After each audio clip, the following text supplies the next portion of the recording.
Today, we're going to dive into what might be one of the most ambitious national strategies on the entire planet.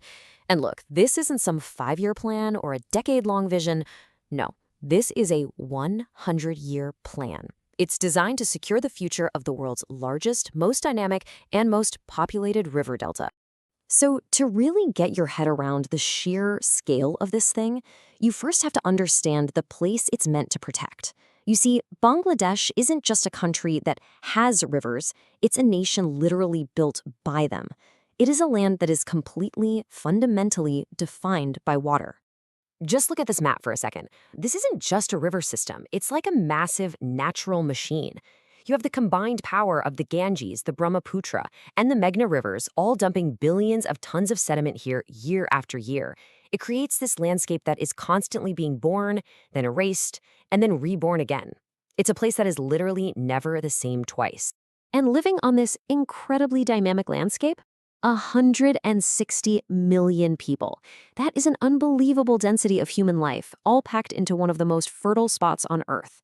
For almost everyone here, the land and the water, well, they aren't just resources. They're everything. They're their homes, their farms, their highways, their entire way of life. For centuries, this delta has offered an incredible kind of bargain.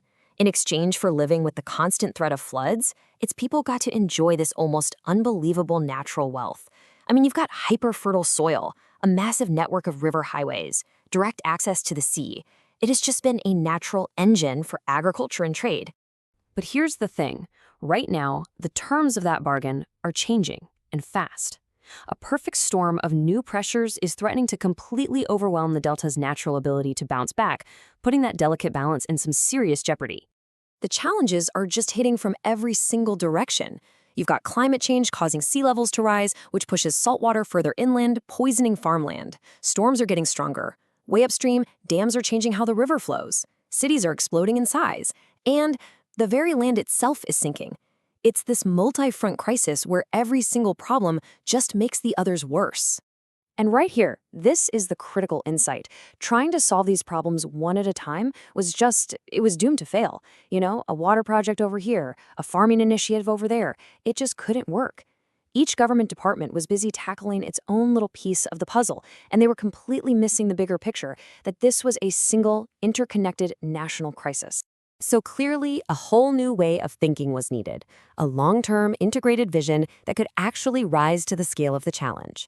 And that vision became the Bangladesh Delta Plan 2100. And this quote right here, it just reveals the whole mindset shift behind the plan. It's not framed as some dry policy document. It's framed as a moral obligation, a promise from this generation to all the ones that follow that their home is going to be safe and prosperous.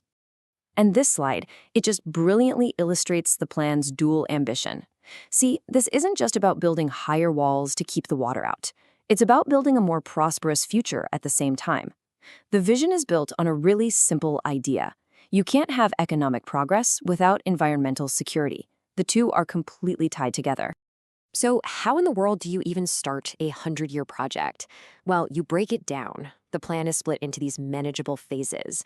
A short-term sprint to hit immediate goals, a medium-term phase to build up that resilience, and it's all guided by this long-term vision that acts as a kind of North Star for the rest of the century. Okay, so that's the grand vision. But how does a plan this absolutely huge actually work on the ground?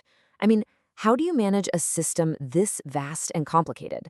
Well, one of the plan's cleverest features is this core idea of adaptive delta management.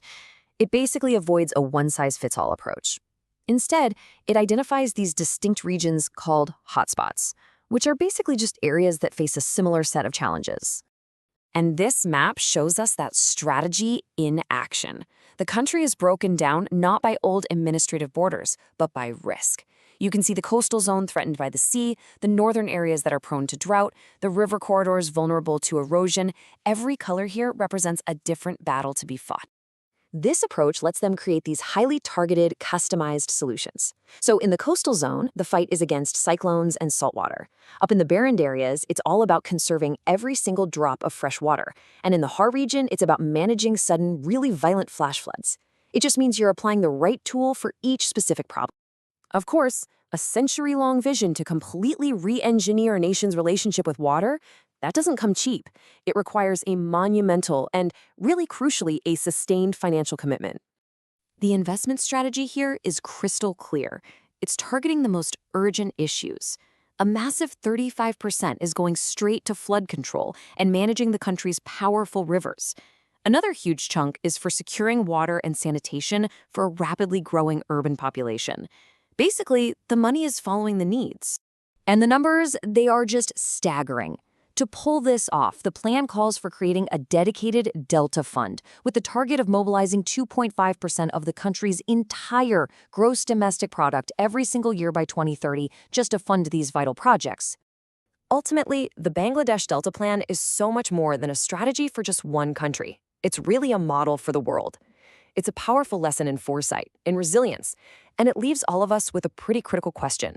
In an age of constant crisis and short-term thinking, what is our 100-year plan? What are we building for the generations that are going to follow us?